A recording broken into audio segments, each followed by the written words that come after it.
Now it is so easy for you to go and criticize yourself into telling that you did not do the right thing. Oh my God, I'm such an idiot for doing such things in my life. I'm such an idiot for dating the wrong person. I'm such an idiot for falling in love with this person. Now, all of this stuff, when it piles up on the inside, it kind of ruins the ability for you to truly love yourself for who you truly are. Because if you do not give yourself unconditional love, why would anybody else give you unconditional love? If you feel like that you are not worthy of unconditional love, you will not show yourself love. You will feel uncomfortable while you are, expressing self-love to the fullest. So when you don't feel comfortable expressing love to yourself, why should anybody else feel comfortable expressing their love to you? It kind of makes sense, right? Now, why you have this, discomfort when you have to show love to yourself is because due to certain things that have happened in the past. In the past, you would have had some relationships that did not go well, or maybe in your upbringing, you would have gone through a series of events that made you feel that you are not worthy, that made you feel that you don't deserve to have unconditional love. And now, when those events happen, as a kid, you don't really know how to react. You're in survival mode. You're like, okay, I did not receive love by being my normal self. Maybe I must compensate for this behavior with some other behavior. Then you put on a mask, try to impress other people in order for you to receive love. And this is where people pleasing comes into play. You're impressing other people in order to receive love, but on the surface level, it kind of works out, but deep down you know that that is not unconditional love, and that is love based on some conditions. And you have received love only when you act a certain way, or you perform certain things in life, in academics, or maybe some things on the external. That's when you receive love. And this kind of grows on, and then in your adult life you kind of think, okay, maybe if I do these things, it'll help me to receive unconditional love. Maybe if I fulfill all these check boxes, it'll help me to receive unconditional love. And that's when you go start doing all these insane things on the external, hoping that your partner gives you unconditional love, hoping that they like you.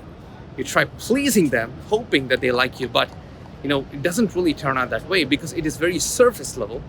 Again, it is love based on conditions. It is not love which is unconditional. Now, all of this stems from how comfortable you are in expressing love to your own self. Because if this was the base state where you felt, abnormal expressing love to yourself, that's because you had certain upbringing which felt like, you must not express love to yourself. Love was based on conditions. And now that upbringing has laid this imprint on you where you feel like, okay, now I must fulfill all these check boxes in order for me to receive unconditional love. This is where all of this stems from. Now, until and unless you go down here, figure it out, what sort of events that kind of cause a chain reaction for you to act this way, for you to not feel comfortable when you are showing love to yourself. That is when it'll be able, you'll feel really easy to express love to yourself. You have to let go of that pain. You have to let go of the trauma associated with all those things that happened in the past. And only when you do that, it'll be so much more easier for you to express love to your own self. And again, if you don't express love to your own self, why would anybody else, feel like they must express true love to you? Because other people are just a mirror reflection of you, right? They treat you how you treat yourself. And if you don't put up boundaries, that means you don't respect yourself. And that is why people kind of disrespect you. Because most of the times, disrespect comes from you having the inability to put boundaries.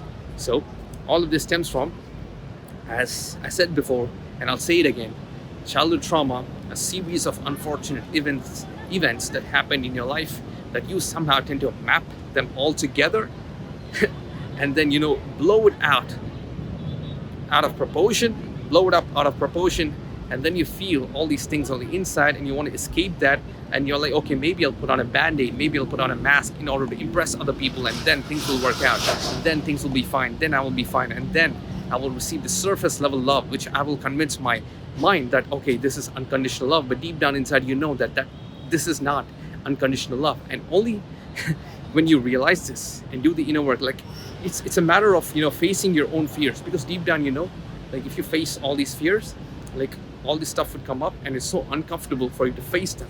All right, you have to get over that fear, and only when you face them it'll be easy for you have to face that monster. Only when you face the monster it'll be easy to deal with the monster. It'll be easy for you to deal with your inner demons, eventually let go of it, and finally you'll have this ability to give yourself self-love. I mean, self-love doesn't come from you standing in front of the mirror and screaming, I'm happy, I'm awesome, things are working out like a psychopath 365,000 times in 1 hour. Like robotically repeating affirmations work up to some extent, but you have to resolve the trauma that you have gone through. You have to resolve that pain, all those emotional limiting self-beliefs, those emotional blocks. Only when you release them, it'll be easy for you to let go of all the trauma that you have experienced over your entire lifetime. And then it'll be easier for you to do, or show love towards yourself. All this self-love routine, you don't have to scream affirmations in front of a mirror like, I'm happy, I'm awesome. Like, you don't have to convince yourself. You don't have to buy insane amounts of things to yourself in order to prove your own worth to you. I mean, it's okay if you take yourself out and buy yourself some luxury items in order for you to celebrate some things for yourself, but that should not be dependent on you proving your own self-worth to yourself. Like, your self-worth should not be attached to this. So that's where all of this comes into play. You have to let go of all the pain, and eventually it'll be so much more easier for you to show love to yourself. And that is how you bring in self-love. Now, when you deal with all your problems, you deal with all the trauma that you have experienced, and finally you show yourself love, this kind of cringe comes up on the inside. Like, you say, I love myself, but then you have this internal cringe that comes up on the inside, like, oh my God, what do you mean you love yourself? What the hell is wrong with you? Because that is not familiar to your subconscious mind. That is not familiar to your heart. And suddenly, when you're being so lovely to yourself, when you're actually taking care of your emotional self, when you're actually doing the, providing yourself respect, giving yourself a value, it kind of feels uncomfortable. It feels out of place for your heart. And then that cringe kind of comes up and you start reacting. Oh my God, this is not possible. I cannot show myself all this love. And then you go back again, self-sabotaging yourself, doing all these unnecessary things, calling yourself an idiot, calling yourself a fool, thinking that you don't deserve anybody else's respect. Because if you have that ideology in your mind, like if you think that you do not deserve love, guess what? This will reflect outside, and other people will also feel that you don't deserve any love. And that is how they kind of portray or show you love, because you have a receiving blockage. You don't have the ability to give yourself love, and then this kind of bleeds out into your personality, like your energy doesn't lie, your vibe doesn't lie, and this is basically aura. Like, it is shown off in your aura, it's outside, and then you feel like you don't deserve all this love. It kind of reflects outside, and people feel the same thing that you feel. You can put on a happy face, you can be the best actor in the world, but emotions don't lie. All right, your vibe, your energy doesn't lie. And people who are really good at reading other people's energy, especially empaths, they kind of have this understanding from like where you come from. All right, what's your internal belief systems, your internal space. But when this cringe comes up, when you say like, I love myself, instead of just ignoring that and going back into your cycle of self-sabotage or self-hate, why don't you let that cringe come up? Like, let that cringe take over your body. If you're not allowing that cringe to take over, and if you're not literally acknowledging it, how the hell would you let go of it? How will you overcome this cringe? Because it's like you are afraid of something. If you're not allowing yourself to completely, face your fear and face that, feel that fear to the fullest, how will you overcome that fear? Same analogy here. If you do not allow yourself to experience that cringe, how can you let go of that cringe and actually be comfortable by showing yourself love. So next time you say, I love myself, let that cringe come up. Let it soak in. Kind of breathe in, breathe out, and literally feel all this cringiness leaving your body. And at that point, you will have this thoughts of all the things that happened in your life. Like, it is so weird, like how your heart and your brain connects to each other. And you kind of feel all these emotions. Okay, that happened. That is why I feel cringe. You have to go back to your past. You have to go back on these traumatic events that happened, all these problematic events that happened. Let go of it.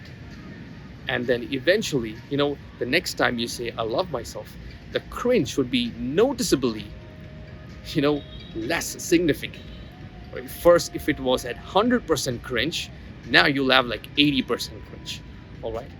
So that is how. Now you do it just 3 times. And after you do it 3 times, you're just good to go. Because if you keep doing it, 2,000, 3,000 times without any meaning, like you're just robotically affirming, I'm happy, I'm awesome, this is wonderful, I have the best time of my life, life is amazing, life is good. You're just saying all this, bullcrap, but internally you are not acknowledging the feelings that you kind of feel. You're not acknowledging the contradicting feelings that come off when you say that when you're happy. When you say I'm happy, there's this contradicting feeling that kind of comes up from the inside, and you're not acknowledging it. You're just ignoring that, and you are kind of believing like, okay, consciously I'll say I'm happy, I'm awesome, I'm wonderful, things are awesome, things are lovely, things are so beautiful. But on the internal, when you don't feel that way, when it's contradicting your thoughts, you are not allowing that emotion to take over. You're just ignoring that, and then just go on, because you think you're very logical, all right, but actually your emotions work more than your logic. You can be the most smartest person in the world, you can literally have this academic brain, but all that you do in life is an emotional reaction. You act out of emotions, all right? Because every decision that you make is somehow related to your emotional self. No matter how logical you think you are, we are driven by emotions, and emotions are just energy in motion. So when you learn how to control emotions, you learn how to control your energy, and you learn how to control your aura. So when all this cringe comes up, all right, when you say these words and there's contradicting emotions come up, let that energy come in, let go of that energy, transmute that energy from negative to positive, because energy can neither be created nor be destroyed. It can only be transferred from one state to another. So when you transmute that energy, it'll be so much more easier for you to, give yourself that self-love, and do it only 3 times. You don't have to robotically affirm like 500,000 times for a million hours every single day. So you just say 3 times and just sit with the emotions and do the emotional inner work, and eventually things will be so much more better, and you'll have this ability to show yourself all the love, all the care,